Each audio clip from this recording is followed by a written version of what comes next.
സംസ്ഥാന വനിതാ കമ്മീഷൻ അധ്യക്ഷ പദവിക്കായി പിടിമുറുക്കി KC-VD പക്ഷങ്ങൾ.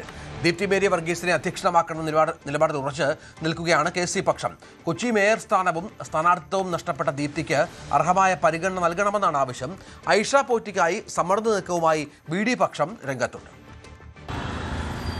സംസ്ഥാനത്തെ ബോർഡ് കോർപ്പറേഷൻ പദവികളുടെ അധ്യക്ഷ സ്ഥാനത്തിന് വേണ്ടിയുള്ള വടംവലി മുറുകുന്നതിനിടെ വനിതാ കമ്മീഷൻ അധ്യക്ഷ സ്ഥാനത്തിന് വേണ്ടിയും കോൺഗ്രസിലെ രണ്ട് പ്രബല വിഭാഗങ്ങൾ തമ്മിൽ വലിയ സമ്മർദ്ദ നീക്കം ശക്തമാക്കിയിരിക്കുന്ന സാഹചര്യമാണ് നിലവിൽ.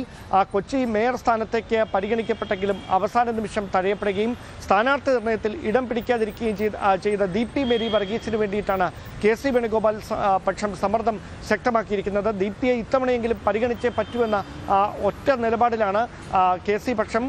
ദീപ്തിക്ക് പരിഗണന നൽകാതിരിക്കാനാവില്ല എന്ന നിലപാട് അവർ നേതൃത്വത്തിന് മുമ്പിൽ, കോൺഗ്രസ് ദേശീയ നേതൃത്വത്തിന് മുമ്പിലടക്കം ആവർത്തിക്കുകയും ചെയ്യുന്ന സാഹചര്യമാണ്. അതിനിടയിലാണ് VD പക്ഷം ഇടത് പാളയത്തിൽ നിന്ന് കഴിഞ്ഞ സർക്കാരിൻ്റെ അവസാന കാലത്ത് കോൺഗ്രസ് പാളയത്തിലേക്ക് എത്തിയ ഐഷ പോറ്റിക്ക് വേണ്ടി സമ്മർദ്ദം ശക്തമാക്കിയിരിക്കുന്നത്. കൊട്ടാരക്കരയിൽ മുൻ ധനമന്ത്രി KN ബാലഗോപാലിനെതിരെ മത്സരിച്ച് പരാജയപ്പെട്ട വ്യക്തിയാണ് ഐഷ പോറ്റി.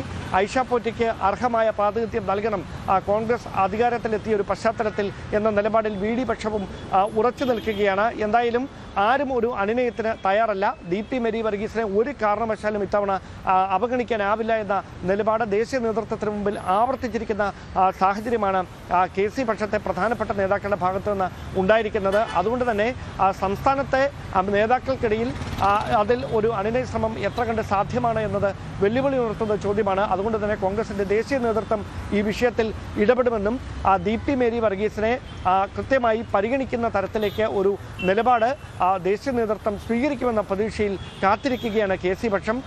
എന്തായാലും സംസ്ഥാന സർക്കാർ അധികാരമേറ്റ്, പുതിയ സർക്കാർ അധികാരമേറ്റ് 3 മാസം പിന്നിടുന്ന സാഹചര്യത്തിലേക്ക് കാര്യങ്ങൾ എത്തുമ്പോഴും ഏറ്റവും പ്രധാനപ്പെട്ട ചുമതലകളിലൊന്നായ വനിതാ കമ്മീഷൻ അധ്യക്ഷ പദവിയിലേക്ക് ഒരാളെ നിയോഗിക്കാൻ കഴിയാത്തത് സർക്കാരിന് മുമ്പിൽ വലിയൊരു വെല്ലുവിളിയാണ്. അങ്ങനെ ഒരു പശ്ചാത്തലത്തിലാണ് അടിയന്തരമായി വനിതാ കമ്മീഷൻ അധ്യക്ഷയെ തെരഞ്ഞെടുക്കുന്നതിന് വേണ്ടിയുള്ള അനുനയ നീക്കങ്ങൾ കോൺഗ്രസ് ദേശീയ നേതൃത്വത്തിൻ്റെ ഇടപെടലോടെ എത്രയും പെട്ടെന്ന് തന്നെ നടപ്പിലാക്കാനുള്ള നീക്കം കോൺഗ്രസ് സജീവമാക്കിയിരിക്കുന്നത്.